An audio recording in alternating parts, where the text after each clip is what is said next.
এক মাসের মধ্যে শিশু রামিসা হত্যা মামলার সর্বোচ্চ শাস্তি নিশ্চিত করা হবে বলে জানিয়েছেন প্রধানমন্ত্রী তারেক রহমান।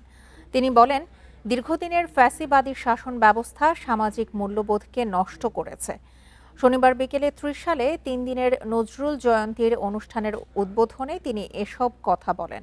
প্রধানমন্ত্রী বলেন, 2006 সালের পর ত্রিশালে রাষ্ট্রীয়ভাবে কোনো কর্মসূচি অনুষ্ঠিত হয়নি। প্রায় 2 দশক পর জাতীয় কবির জন্মজয়ন্তী আয়োজন করে সরকার গৌরবময় কাজ করেছে বলেও মন্তব্য করেন তিনি। ময়মনসিংহের ত্রিশালকে নজরুল সিটি বানানো যায় কিনা তা বিবেচনা করছে সরকার। প্রধানমন্ত্রী বলেন, জাতীয় ইতিহাসে কাজী নজরুল ইসলামের সৃষ্টি অনন্য হয়ে আছে।